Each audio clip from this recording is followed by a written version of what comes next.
So a bit more background content to have on while you paint or whatever you're doing in the hobby. Hope you enjoy this one. This is Why Do People Like Ultramarines, an interview with a member of the community and a fellow Monkeigh. Hope you guys enjoy. So you were telling me you kind of jumped feet first into Ultramarines 9th edition. You kind of really got into the game. I mean, a lot of people will relate the pandemic. You sort of really got serious about the hobby then because you probably had a bit of free time. That's actually how it happened. I've been collecting I've been collecting Ultramarines for quite a few years, just painting and modelling really. Dipping your toes in. Yeah. That's when I sort of came back to Warhammer. Like, it was a gradual process really. And then in the pandemic, as you say, I had so much time. I thought I'm going to build a board in my garage, and I'd watch YouTube videos, and I thought I'm just going to do it. So I got I bought the board. Luckily, I could travel in the pandemic through work, and so I could sort of collect materials, and I watched the YouTube videos. And I mean, we've played on the board. Oh, it's the one with the big monorail going through the middle, isn't it? Like the collapsed pipe. This is it, and it was all sort of crafted from polystyrene and sculptor mould. Yeah. So any modelers, it's an absolutely fantastic product. Bit sort of like plaster of Paris, a bit like paper mache. You can really sculpt the stuff. It's really good. Mega project though. Yeah, but again, I just kind of had so much time on my hands, and everybody kind of in the house. It just gave me a chance to kind of split off and have a bit of time to myself. But I've always been artistic. I went to art college, and I really got into it and felt I'd done a good job. And I posted it on a Halifax group, War Games and Nerds. And, I remember, yeah. Yeah, and I met then, a few guys who thought, that's really good, and we got talking. Now David, full-time Monkeigh, Iron Hands has been in the videos. And we had a few games, and then obviously we met you through that as well, didn't we? Funny story about this. Yeah. So you messaged me sort of out of nowhere. Yeah, never met anyone to do with you. And you were I just got this message from a random guy in the Northern Monkeys group. Oh, I've seen you because I think I posted like a little battle write up. Yeah. And you were like, oh, I've seen your battle write up. Do you want to come up? I've got this like board at the garage. And I was like, kid walking up to the van with candy, like, oh, this sounds good. And then I got here and I was like, I hope this guy don't murder me. Yeah. I really hope.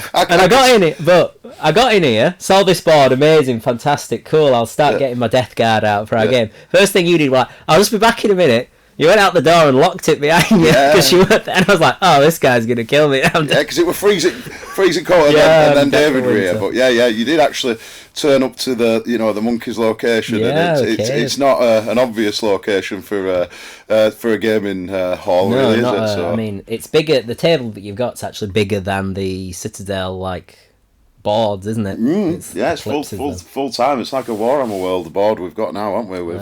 We've all worked through it, but.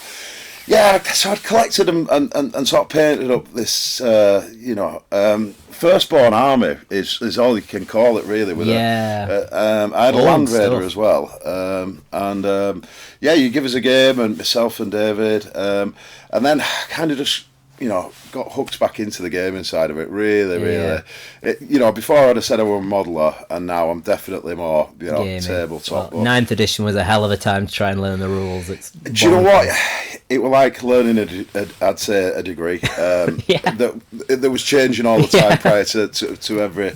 But I stuck to it and learned it, and I felt like I grasped it. But then I got into the law more. Then it really sort of blew up for me, the Warhammer thing again, and it became sort of habitual for me. I wanted to do it all the time, and I was always attracted to the Ultramarines for purely because they're in the grim, dark future. I see them as the light, the good guys. I think it's tempting to see them that way for sure. Yeah. Yeah. Again, maybe sort of ultramarine tinted glasses, but blue tinted glasses. Yeah, I mean, there's lots of things I like how that they're almost like going back to the Crusade when the Emperor was around, and he wanted to bring about an age of technology and not religion. Yeah, that kind of brings it nicely on to again why I started collecting Firstborn. I always looked at my firstborn around the Heresy time, and when Guilliman was, around the first time.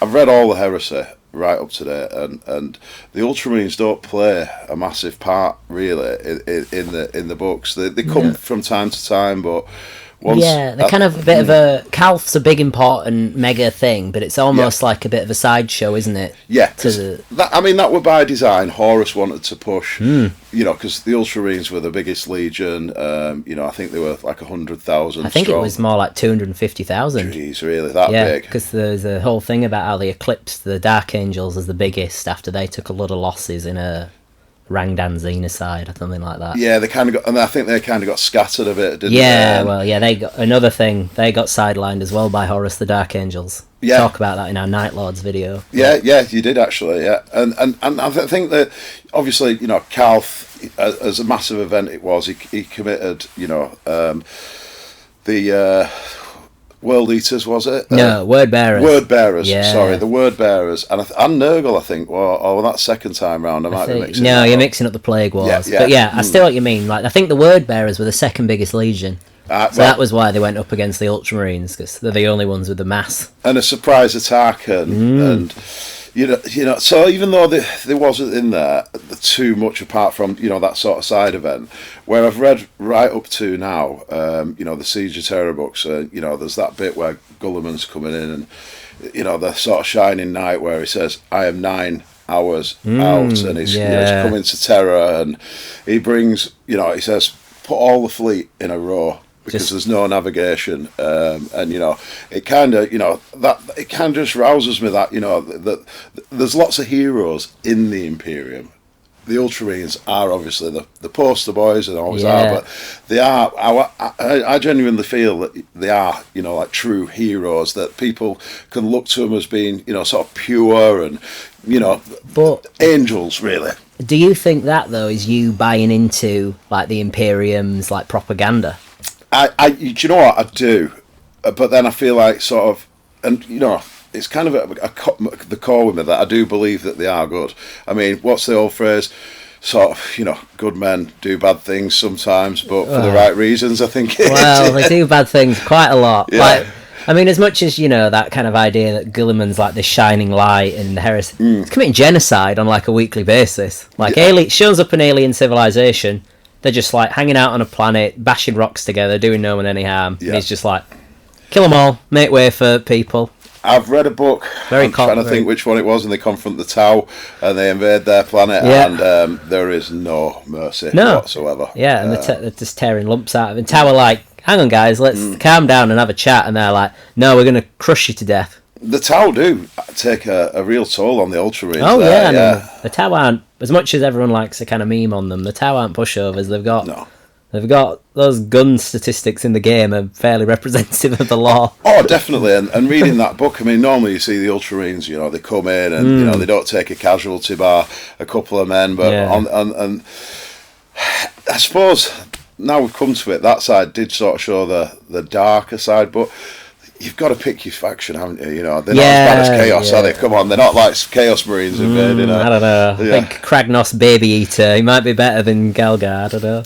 But, and then I just kind of liked, it kind of brings me back again round to the tabletop, how I like how they play, how they look, they've got that sort of Romanesque look. And definitely. I love to play 2,000 point games with the Ultramarines, because I think that's where the army performs really well, with all their... the army rules are pretty unique. The Gladius task force. It's the best detachment by a mile. It's so good. I feel so, and when I can feel 2,000 points. I've got that penknife of an army on the tabletop where I feel like I've got, the heavier to deal with. Armor. I can bring tanks. I can bring dreadnoughts, and I just think that's why we all love tabletop gaming. In our heads, there's a full-scale war going on the table. You like the idea that your cool little guys can do anything, and they're actually... But that's representative of the law, right? Guilliman, he's not the fightiest Primarch. He's like the logistics guy. Yeah. But he's still, good at everything in a way. Yeah. He's not the best, maybe not the best at anything. Yeah, I'd agree. But he's good at everything. I'd agree, and you know, that, like, what is it, the US Army say that, you know, wars are won on logistics. Yeah. I mean, I haven't brought my spreadsheet today, but, you know, I mean, kind of brings you onto the codex a bit as well, and, you know, like I say, I've kind of progressed to a Primaris army now. I've got a full Primaris army. Oh yeah, it's the way the things are going, isn't it? Yeah. I was really resistant at first. Yeah, you were really stubborn about it. Really stubborn, and like the worst one, like almost if we hold out, they'll stop. They were not going to do this, but you had that old Calgar model, like the ancient one, and you were like in his little blade stubbornly guard. play that lead model, don't I? The pewter model, or poisoning yourself. Yeah, and you can see it's come through the Rubicon, but they've changed a lot. What I've always loved about Ultramarines is, you know, the iconography, how they, you know, they have the warrior monk cloak, the purity seals, you know, the gold and the big sort of, you know, fancy pauldrons, and Primaris didn't deliver that when they first came out. No, but with a bit of work and on the modelling side, which you're keen on as well, you kind of get them there, don't you? And that's what I found myself doing. You know, I'd have like what's it? The Stern Guard kit, but the Vanguard, and you used to get so much extra sort of stuff with it, and I adorned them with it. But now, you know, the models you can buy, I think that certainly the Blade Guard, one of my favourites, the Ultramarine Blade Guard. They're very Ultramarine, that kind of like the shields all locked together, and I mean, you love running Calgar with his Blade Guard, don't you? Just making that massive shield wall of Vitrix and they do smash on the table when you get them in the right position. Yeah, they're very, as well. We've played many games. Yeah, Calgar just tears through everything. I think he killed Mortarion a couple of times. I mean, if you could have 2 or 3 of him on there, it's just that. Yeah, it's just so. But he does need that, you know, shield guard around him and to get him in position. I think a few games where you've really gone south for you, I think, of where Calgar's kind of ran in a bit too brazenly and sort of got nuked, and then he's you're on the back foot there. I mean, it's always difficult positioning, but what I have learned is, you know, with Ultramarines melee, you've got to get that solid group. You know, ideally with Terminators or Gravis with them as well, but it's nice to have on the end, you know, like your Whirlwinds firing away, or I mean, totally. You need to supplement it, or Storm Talon again. I think they look, that little guy, great. the potato plane. Yeah, they don't do a lot of out, do they? But everyone wants to take them out, and they take a lot of.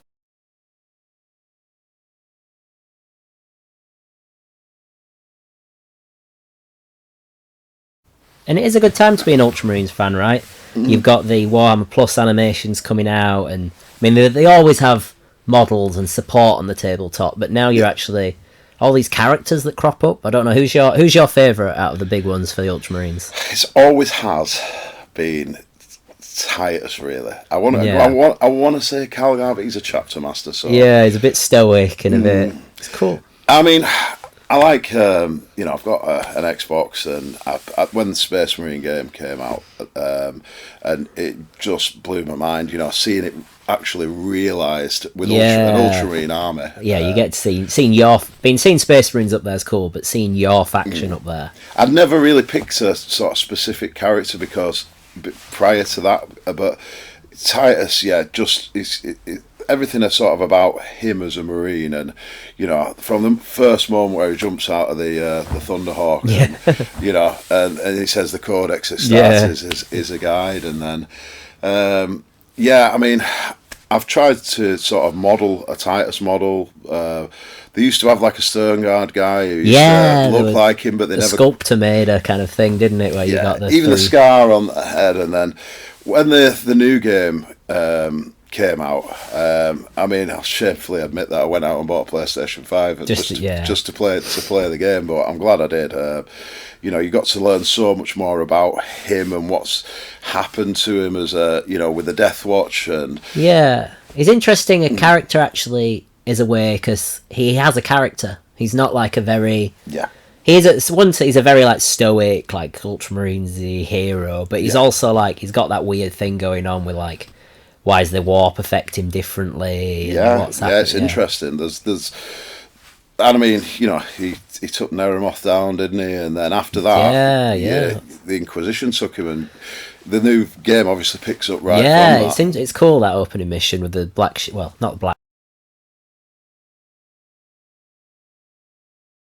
and he was in the Death Watch, kind of like, obviously just like 200 years, was it, he did in the Death Watch? Yes, he's till you're deemed as being pure and you can return to the chapter, as far as I have, or fulfilled your debt. But yeah, it's he weird, came right? back with the extra studs, yeah, and that's what I noticed straight away. So. Yeah, it's really cool. Like, and he's at the start of that game as well. It's clearly like he's very guarded, isn't he? Like I was getting a bit annoyed at him, being like, "Just tell your squad what's going on. Like, you're just making them suspicious of you." Yeah. I felt that in the storytelling of it. They do say though, when I've read that when anyone returns to the chapter from the Death Watch, that they're viewed with suspicion, like tech marines as well when they go to Mars. Yeah, and these Ultramarines that have gone away and proved themselves in, even by Space Marine standards, unbelievably difficult battles. So. Yeah, and it's almost like that thing of like, well, it's a big honour to come back, but also you're never going to be like, quite clean. And the Space Marines are super like racist, xenophobic, like it's all bred into them, isn't it, basically? So they're going to be suspicious of everything. Absolutely, and I think one thing that's interesting is with the Primaris, when I've read, is that they're not as warrior monk. Although even the new GW videos are portraying them more and more like that, but as the Firstborn were, and they could have a conversation more, even if you want to say more of a human conversation. Yeah, I mean, I think a lot of people do have that kind of sense that because they're the poster child of 40k, the Space Marines are being sanitised a little bit. Yeah, they're not these like back in the Rogue Trader era, they were all like these complete psychopaths, nutcase, like, and then they were kind of noble-ish warrior monks, but like completely ruthless, and they'd kill anyone for any reason. And now they're a bit more like, it's interesting, right? It is. It's kind of a moving feast, really. That they've gone from when the Primaris first came out. I felt that they were a bit sort of almost cartoony, whereas they've gone sort of regressed back to being a bit more warrior. Yeah, I mean that new animation when that. From Warhammer Plus, I mean, Warhammer, have just completely upped the game. Well, it was secret level actually. It wasn't Warhammer Plus. Oh, it was yeah, Amazon, it was secret level. Yeah, absolutely. I mean, the Warhammer Plus stuff, I do feel like that's got really, really good, and there's more to come. But yeah, the secret level, I must have watched it. I don't even know. Half a dozen more. 20, 30. I mean, it's so good. It is, and that's what you say. Why do I collect Ultramarines? In my mind's eye, that's how I've always seen them. That. Yeah, it's very Space Marine like. I mean, the way they go through those cultists, it's just absurd, isn't it? When he shoulder barges the vehicle, and just the coolness of popping the melter bomb on the side. I just think they've got absolutely realised what Ultramarines look and fight like. Yeah, it's very clinical. It's very like, even, I mean, Titus is a bit of a hothead. He goes running off to shoulder barge that truck. But... He always has been, and that's why I've always liked his character, because he does have that vein to him. Yeah, which is funny that you like the Ultramarines because they're very clinical and precise, but then you like Calgar more because he's a bad boy. It does. I mean, we're sat now and you can see my arm here, and there's a lot of sharp pointy bits in that, probably more so than there really should be in an Ultramarines ranks. I think Titus delivers because he goes into battle and he will take that risk to get that reward. And I think Gilliman sort of supports that in a lot of ways. Like, there's the character from the Heresy series, the first sergeant to have the red helmet. Yeah, and it's a mark of shame, but then it's because he's like speculating about how they would fight other Space Marines. Yes. Which is considered like, blasphemy, that'll never happen. Yeah. But then it turns out to be right on Calth. This is the thing, and it was unthinkable. And I think that's why the Ultramarines were taken, unfortunately, by surprise at the beginning. Totally.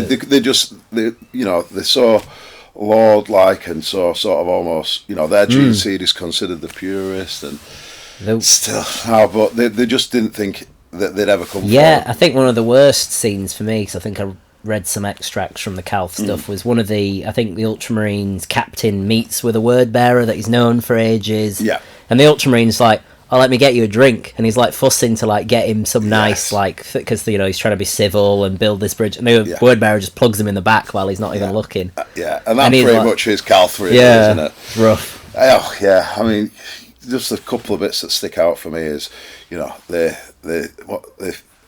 nuked the sun, and then the Space Marines could still fight in the the nuclear fallout. Everyone else was hiding, though, it's still today in archaeology. But again, they kind of had an archaeology there. But yeah, Calth was very, very costly for the Ultramarines, 100%.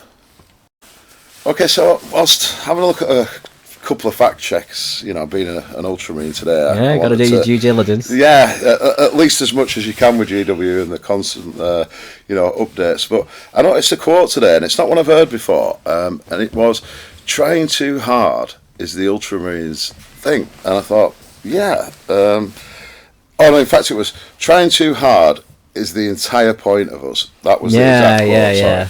And I kind of pondered on that, and it is something I really like about what they do, because they do try to do all the right thing for the Imperium in a reasonably collateral damage limit.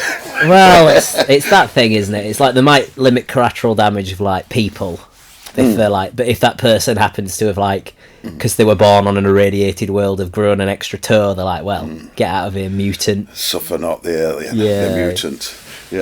Kick him down the drain just for that. But I'm a Space Marine at the end of the day. That's part of our absolute code. But we like to do it in a cultured, at least outwardly. They go back and drink wine after crushing those civilians. Good wine, I'd say there'd be probably some olives there. And they do have that Roman vibe, which I mean, everyone's like jokes. What is your Roman Empire? What is the thing you think about all the time? Yeah. And the Roman, that Roman aesthetic is like, it's very nice on the Space Marines. Well, it is, and when you think of the 500 worlds, this is another thing that I love about it, because it is the jewel of the Imperium. It's like the most like reasonably nice-ish good place to be a citizen there. You're not persecuted like you are on a hive world or an agri world. People. If I wanted to live somewhere in the Imperium, it'd definitely be one of the 500 worlds, I'd say. Yeah, well, it is a good point. Do they have hive worlds on? Not as, I don't believe as such. No, they don't. They have sort of really good town planning and. If you were planning it out, like I'm sure our world's got 7 billion people on it. It's not. You wouldn't be short. If you've got all 500 planets, certainly it's never been portrayed or anything I've read. But I will read up on that because it'd be interesting. You'd think there would be, wouldn't you? Maybe, but maybe not, because it was literally handed over.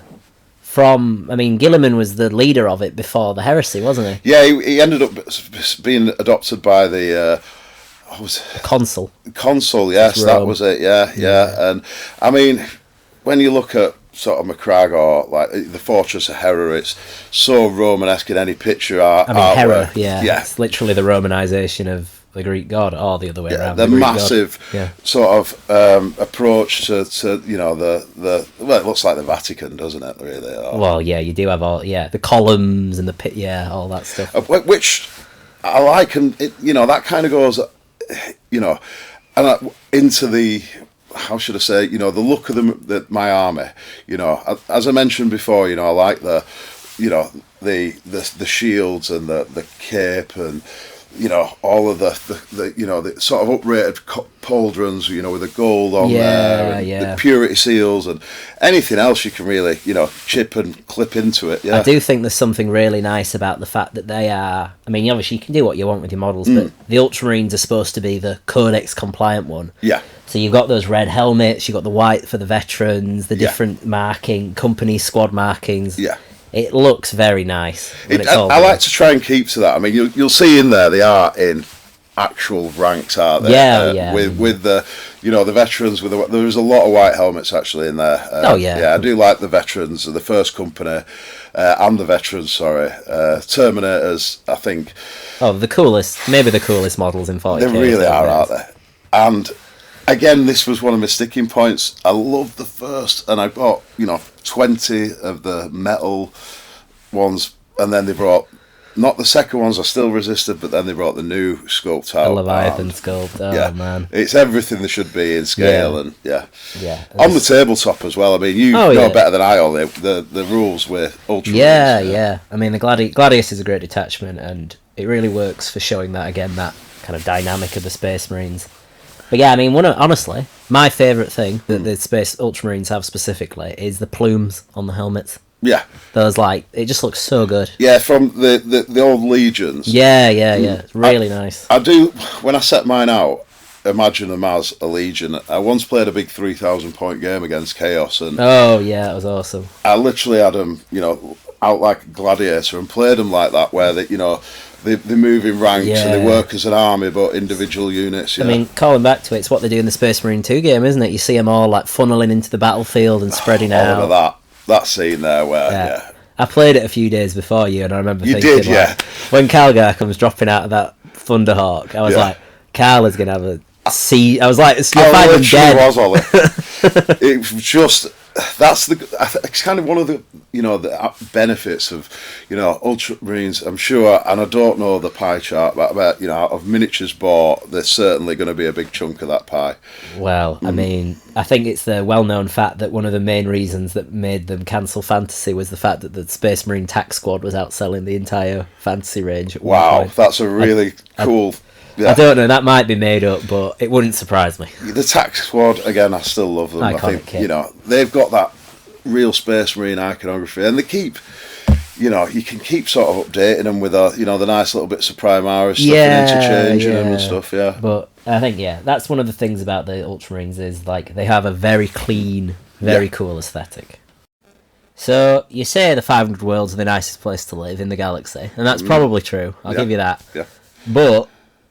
not always the nicest place, is it? There is a big question mark there, and again, why I like the Ultramarines. Calgar made the decision in, I believe, the first Tyrannic War. It was the first, yeah. Yeah, that the Hive Fleet, Behemoth, I think. Yeah, Behemoth. Had to be stopped. He really kind of took it over from Guilliman, when he had that kind of strategic. Yeah, Calgar's a bit of a. He's a golden child, isn't he? He is, yeah. As the chapter masters go, he kind of filled the space, but yeah, unbelievably, he said we're going to have to stop them here in the 500 worlds, else we won't be able to stop them. Which was on Macragge, right? It was like Battle of Macragge, yeah. And he did. The first time a Hive Fleet had been stopped at a massive cost.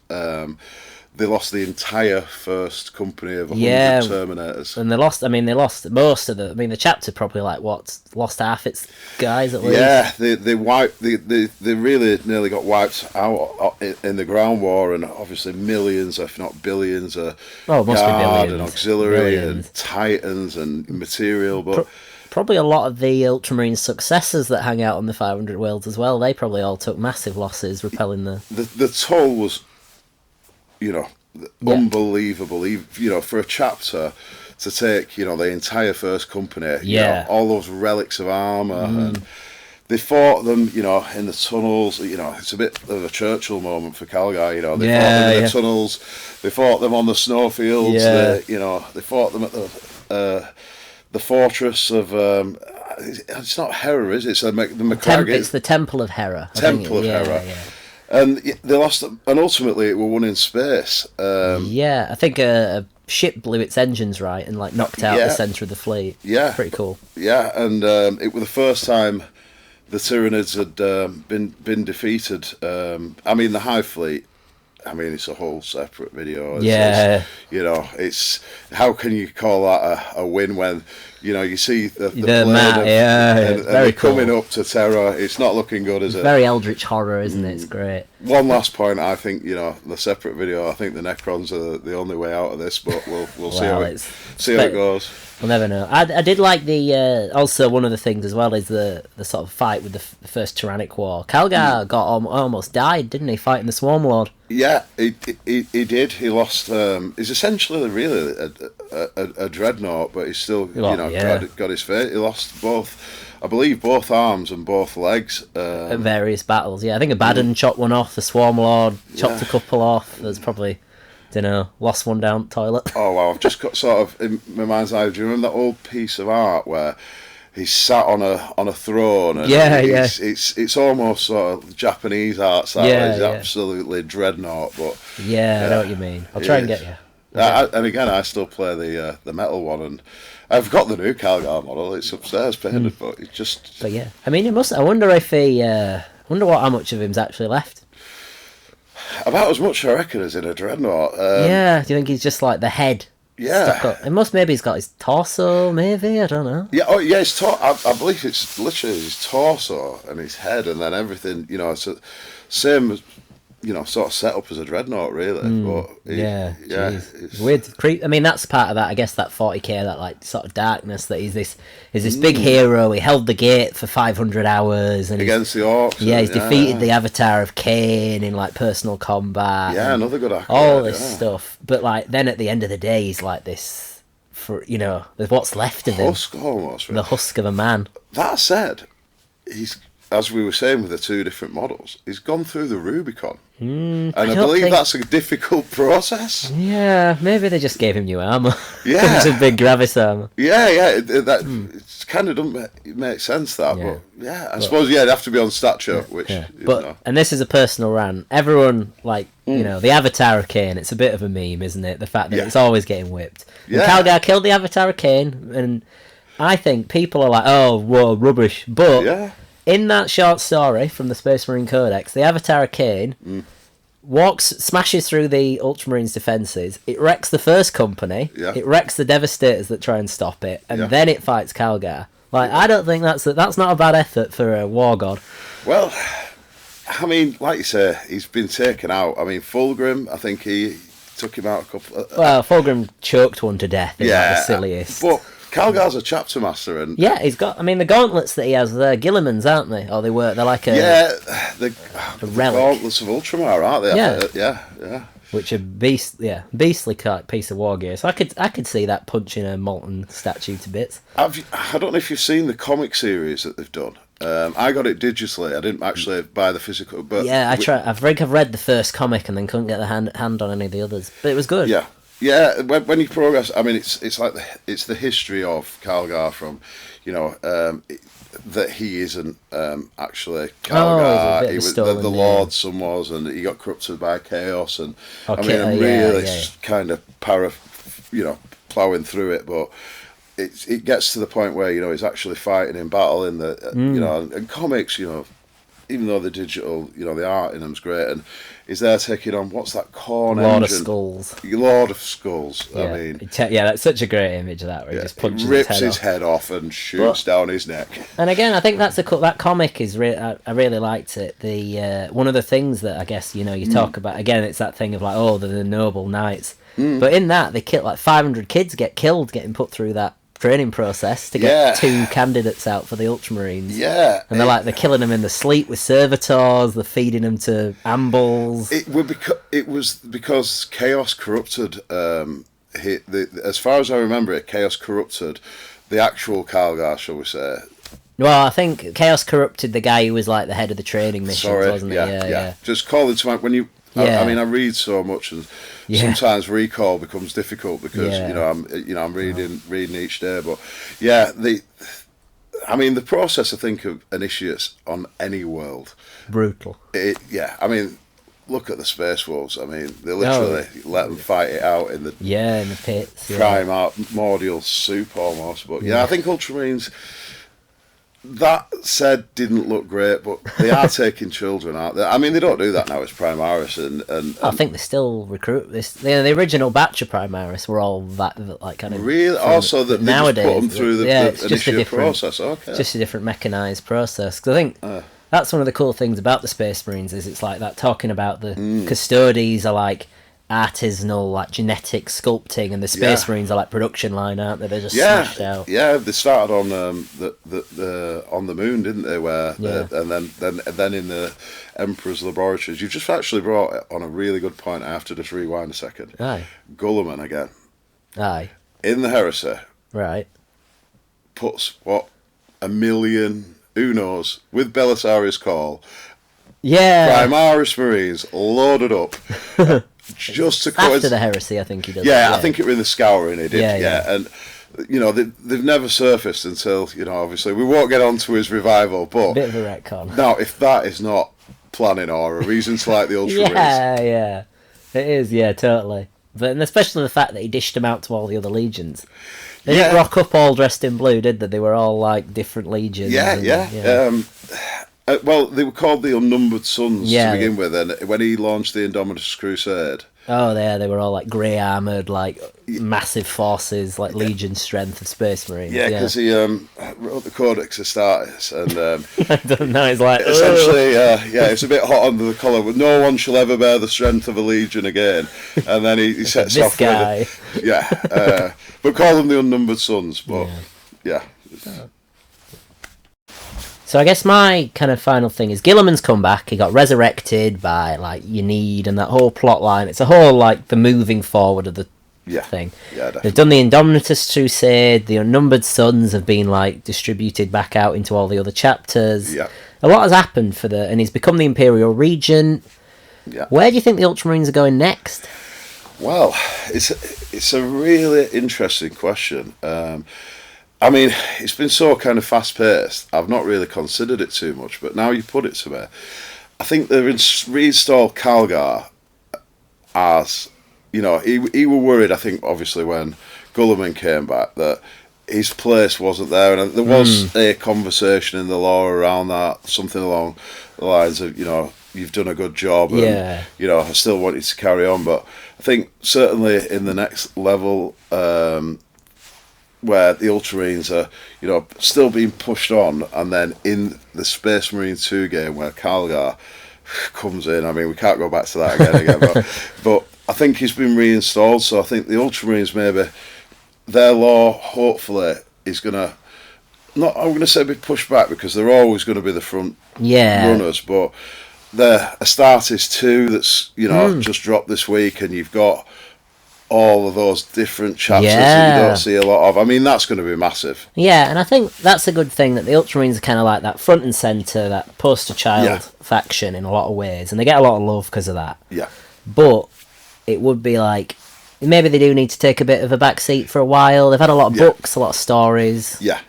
All about them and even about their successors. You know, like the White Consuls, they got a run and then got destroyed in a different run. But it does, and I mean, for me, obviously, it's, you know, as an Ultramarines player, it's great, but I am a massive Warhammer fan. I mean, you know, as the Northern Monkeys, we have, you know, several armies, and, you know, we've just got a Red Scorpions one, and what did I do? Play it as Ultramarines, but that said, I do think that, you know, as Warhammer as a whole, and certainly for me, it'd be really good to see the Ultramarines are always going to be in that storyline at some point, but, you know, to get the other ones, you know, the other chapters, and, you know, spread out the hobby a bit, get some more, you know, chapters on the table, really. And I think that's where the Ultramarines in the lore will always have that continuity. I don't know. Yeah, you do wonder whether they might go to like Blood Angels or Black right, Templars as a bit of a kind of a poster child chapter, but yeah, it'd be interesting to see, and I think definitely, I think a lot of people sometimes perceive the Ultramarines as being bland. They're like the dead standard. Yeah, you can see that. But they do have that. They've got that Romanisation of their like aesthetic, and they've got like a lot of character to them. Yeah. Underneath the like kind of box art, I guess. They're more than that. There is, and I think now, Games Workshop Warhammer are really clever in the marketing, unbelievable. That, you know, Oh yeah. That said, though, I think there's kind of, I don't want to use this buzzword, but two-tier. So you've got, you know, the sort of shop front on the high street Ultramarines, where you've got the real enthusiast gamers who see it in that, again, that next level we've talked a lot about, where that you know, you've got that grittiness to it. So yeah, I mean, they had an old man in a box. It's just so good, wasn't it? Yeah. Cool. I mean, I'd like to see more of that, as, you know, Grimdark is my style, and we've talked about it. And yeah, I think the Ultramarines, their place, they're always going to be absolutely solid, but you'll see them more as a chapter level now rather than the absolute sort of overreaching. But we'll see. Gulliman's got to sort out the what's it, the maledictum, the Citrix maledictum. That's the one. Yeah, I mean, he's a busy lad. He's been all over the place, but we'll have to see. Yeah, indeed. Thanks for watching, everyone. I hope you enjoyed. Don't forget to like and subscribe. Try and get more content out like this. It's always fun to interview members of the community and find out these perspectives on factions, even the popular ones like Ultramarines. Anyway, adios.